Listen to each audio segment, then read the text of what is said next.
Before you buy your next theme park ticket, there is something you should know. Not about a specific ride, not about a specific park, about the system itself. The framework of rules, inspections, reporting requirements, and accountability mechanisms that you assume is protecting you every time you click a safety bar into place. Here is what that framework actually looks like. The federal government cannot inspect the roller coaster you rode last summer. It is not allowed to. That authority was removed by Congress in 1981 after the amusement park industry lobbied to have it taken away. The agency responsible for investigating unsafe consumer products in America, everything from car seats to children's toys, is legally prohibited from walking through the gates of a fixed theme park to look at a ride.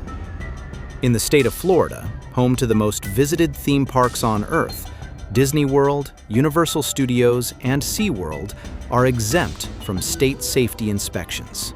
They inspect themselves. There is no national database of theme park deaths, no federal clearinghouse, no single agency responsible for tracking what happens when someone doesn't make it home from a theme park. When a ride kills someone in Kansas, the information does not automatically reach an inspector in Ohio checking a nearly identical ride. And there is a documented practice, confirmed by former employees, reported by major news outlets, and acknowledged in a decades-old Snopes fact check, by which the most famous theme park company in the world ensures that no one is ever officially recorded as having died on its property. 6 things the industry does not want you to know. 6 things the safety records reveal when you actually read them. This is Abandoned Thrills. Like and subscribe for more wild stories.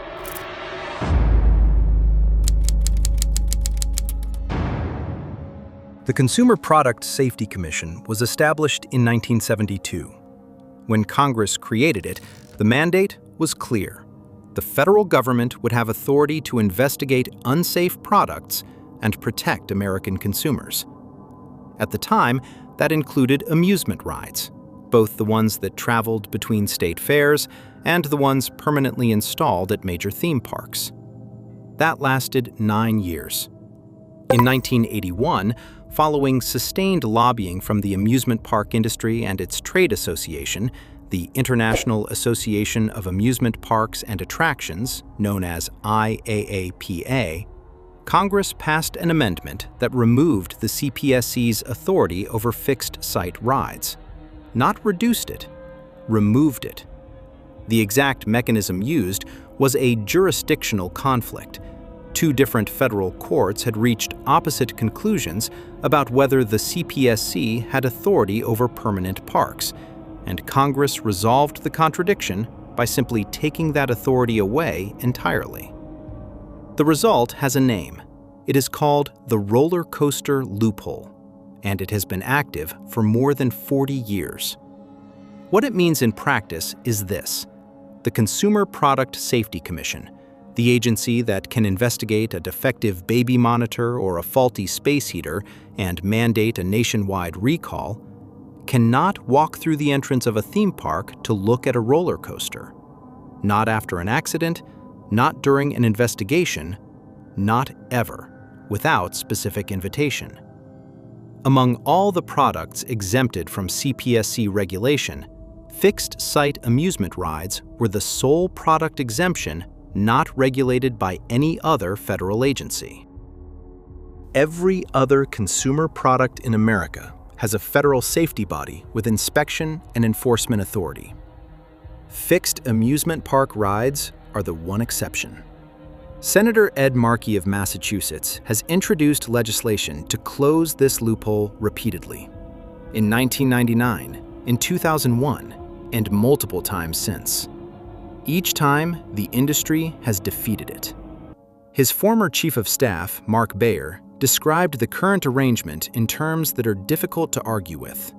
It's like the fox guarding the henhouse. The congressional record from 2001, when Senator Markey introduced the National Amusement Park Ride Safety Act, contains language that should be read by everyone who has ever stood in line for a roller coaster.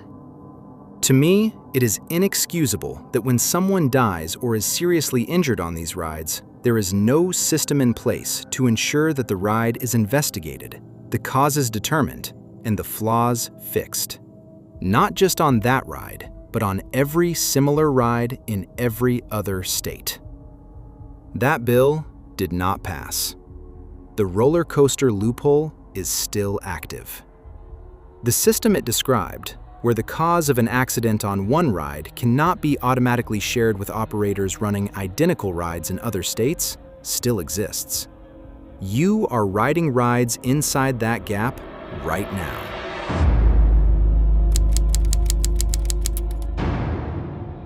The state of Florida has, by most measures, a more robust amusement park safety oversight program than many other states. Florida requires parks to register their rides, to report accidents, and to submit to state inspection. That is more than several other states require. There is, however, a clause. Florida has a loophole in its otherwise comprehensive safety oversight. Parks with over 1,000 workers are excluded from state-run oversight, meaning amusement giants Disney World, Universal Studios, and Busch Gardens get to regulate their own operations. Read that again. The specific parks that attract the highest volume of visitors, operate the most complex and powerful rides, and generate the most revenue are the ones exempted from state inspection. The justification is that large parks have internal safety teams and full-time inspectors of their own. The implied logic is that scale equals trustworthiness. Disney World, Universal Studios, and SeaWorld are exempt from any government inspection and state oversight. This is due to the fact these parks have more than 1,000 employees and full-time inspectors on staff. The smaller regional park down the road, the one with older equipment and a smaller maintenance budget, is subject to state inspection. The largest, most powerful entertainment corporations in the world are not. When something goes wrong at Disney World in Florida, the investigation is conducted by Disney. When something goes wrong at Universal Studios Florida, Universal investigates. The state inspectors who check smaller parks for compliance have no authority to enter those properties in the same capacity. This is not a rumor or an allegation. It is written into Florida law. The park's own lobbying helped write it there.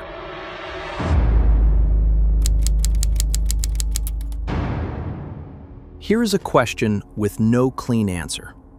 How many people have died on theme park rides in the United States in the last decade? You cannot find a reliable number because no agency is required to collect one. Because some states don't require the reporting of an injury at an amusement park to state or local authorities, it is difficult to determine the exact number of accidents or injuries at theme parks and carnivals. The CPSC collects injury data through a hospital surveillance system called NEISS, the National Electronic Injury Surveillance System. The data comes from emergency room reports. It captures people who went to an emergency room and mentioned a theme park or amusement ride as the context.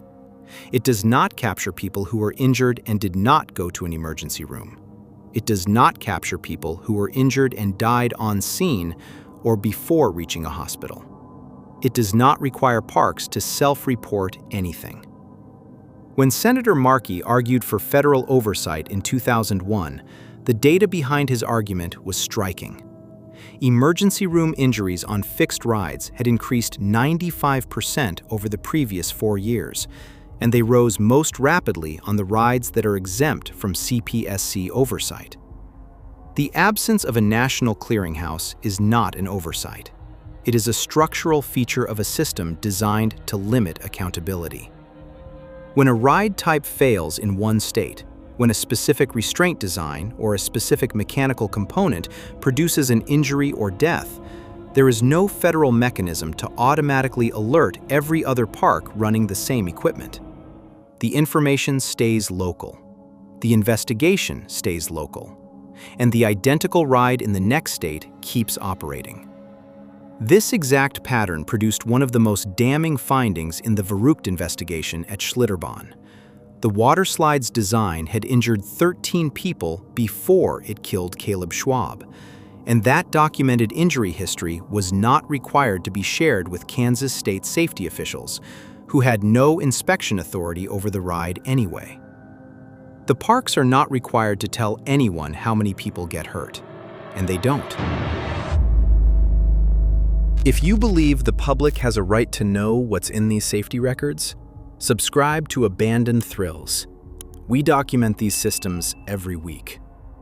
If you're watching on your TV right now, you can search the channel on your phone.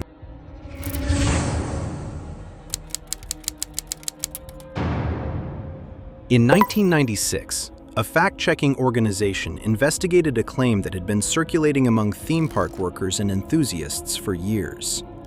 The claim? Disney World ensures that no guest is ever officially declared dead while still on park property. The checkers rated it as false, but they included a qualifier that is more important than the rating. This legend is a tricky subject to tackle because it's based upon the fine and often confusing distinction between actual death and declared death. The distinction is not a technicality. It is the entire point. Tom Cruise worked at Magic Kingdom. He described witnessing an elderly man collapse in the line for a go-kart attraction on a hot summer day. A doctor in line began performing CPR. Emergency services were called. 15 minutes passed. The man was not reviving. Cruise asked a manager why paramedics were still attempting resuscitation. The manager's answer, as Cruise described it, "No one dies at Disney World. Everyone is resuscitated, or attempts are made, until they're off the property and formally declared dead." Cruise's account was reported by the New York Post and subsequently covered by multiple major outlets. He was not the only former employee to describe this protocol. The documented pattern in publicly available death records supports it. Only 9 of the fatal incidents across Disneyland and Disney World were caused by a direct ride accident. In 66% of reported fatal incidents, no wrongful death lawsuit was ever filed. The practice, as former employees describe it, has 2 components. First, paramedics continue resuscitation efforts regardless of apparent outcome until the guest is transported off Disney property. Second, the formal declaration of death occurs at a local hospital, not inside the park. Snopes argued that the common practice of transporting the body off the premises before pronouncing death could simply be a measure to continue saving life, rather than image-based. Paramedics will often continue to perform CPR until they reach a hospital, even if it seems unlikely to work. That may be accurate. It may also be the only legally defensible framing for a practice that conveniently ensures the most visited theme park company in history can claim, with technical accuracy, that no one has ever died at one of their parks. The parks themselves have never commented on this publicly. They have not denied it. They have said nothing, because saying nothing requires no accountability. What has happened at Disney in recent memory is this. Beginning in October 2025, Walt Disney World went viral after a string of deaths at various locations on its property, at least 5 guest deaths in a concentrated period at various resort hotels. A social media account dedicated to monitoring emergency response scanner activity near the resort began tracking and publishing what it found. Then, according to reporting, reports suggest that Disney may be limiting public access to person-down calls on its property following the virality of the string of deaths. An independent monitor noted, "I'm starting to get the impression that they are limiting their public calls for Disney property since I started. They haven't had a man-down call for months." The Happiest Place on Earth manages information about who dies there with the same precision it applies to everything else about the guest experience.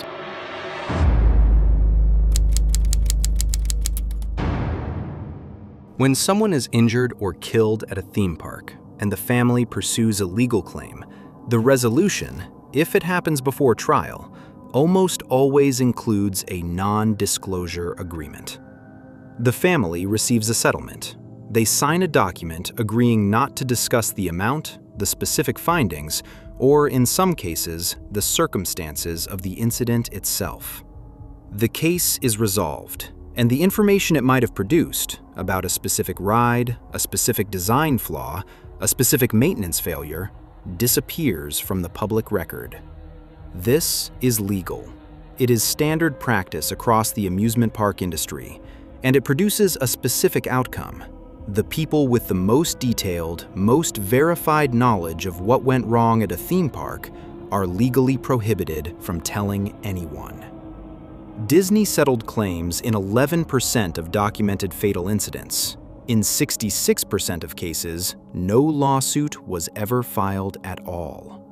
When Disney settled, the settlement terms were not disclosed. The ride that caused the incident continued operating, with no public documentation of what the settlement established about liability or cause. The NDA mechanism is most damaging not to the families who sign, who at least receive compensation, but to the public who will ride the same attraction the following week, with no access to the finding that a lawsuit might have produced. Federal product liability investigations can override NDAs when a product is recalled or flagged for a safety defect. Because theme park rides are not subject to federal oversight, that override mechanism does not apply. Parks can settle, silence, and continue. The Roller Coaster Loophole. From Section 1 connects directly to this. The absence of a federal reporting requirement from Section 3 connects directly to this. The self-inspection exemption from Section 2 connects directly to this. Each piece of the system reinforces the others. The result is a set of conditions in which a theme park can injure a guest, settle with the family under NDA, face no federal investigation, and operate with no obligation to report the incident to a central database, all entirely within the law.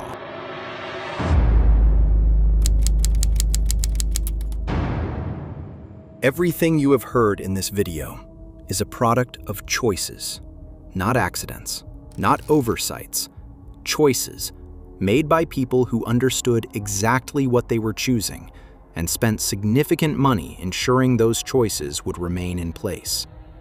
IAAPA spends approximately $600,000 a year lobbying against federal oversight, and the association continues to lobby to maintain the status quo of state and industry oversight. $600,000 every year, specifically to prevent the federal government from having the authority to inspect roller coasters. When Senator Markey introduced his legislation to restore CPSC authority over fixed-site rides, IAAPA opposed it. When he reintroduced it, they opposed it again. In 2016, IAAPA's executive vice president told the Insurance Journal that a federal oversight agency would cost taxpayers millions, while claiming that ride injuries were rare. Without federal regulations, park visitors have to rely on a state's fire marshal, a public safety official, or even an agriculture official to inspect facilities and rides. The word agriculture in that sentence is not a typo. It is a historical artifact. Amusement rides were originally regulated by agricultural departments because traveling fairs were part of state agricultural events. That organizational heritage carried forward into the modern regulatory structure of the most visited entertainment industry in the world. In many states, the inspector checking whether a 200-foot roller coaster is safe to operate works for the same department that certifies the cleanliness of a restaurant kitchen. Not because that's the right structure for the job, but because nobody with enough political power has ever forced a change. The lobbying ensures that nobody with enough political power ever will. The most recent proposed legislation to close the roller coaster loophole has not passed. The 6 states with no state oversight at all, Alabama, Mississippi, Montana, Nevada, Wyoming, and Utah, remain without oversight. The Florida exemption for large parks remains in place. The National Death Registry that Senator Markey called for in 2001 does not exist. The $600,000 per year has been working for more than 40 years. 6 things the safety records reveal when you actually read them. Congress removed federal oversight of theme park rides in 1981 after the industry lobbied to have it taken away. The agency that investigates unsafe baby monitors cannot inspect a roller coaster. That law has not changed. Florida exempts Disney World, Universal Studios, and SeaWorld from state inspection on the grounds that large parks can supervise themselves. The largest and most visited parks in the world are held to a different regulatory standard than smaller regional ones. There is no national database of theme park deaths or injuries, no federal clearinghouse, no mechanism that requires the cause of a fatal incident on one ride to reach the operator of an identical ride in another state. The information disappears locally. A documented practice at the world's most famous theme park company ensures that no guest is officially recorded as dying on park property. The company has never publicly addressed or denied this. A recent pattern of 5 guest deaths in a concentrated period at Disney World Resort was followed by reports that emergency scanner activity on park property appeared to be suppressed. When theme parks settle lawsuits with injured families, non-disclosure agreements prevent the findings of those cases from reaching the public. The ride continues operating. The information that a federal investigation might have required to be disclosed is never disclosed. And an industry trade association spends $600,000 every year specifically to keep the law that allows all of the above to remain exactly as it is. The safety record exists. It just doesn't go anywhere it might do any good. This has been Abandoned Thrills. Subscribe. We'll be here next week.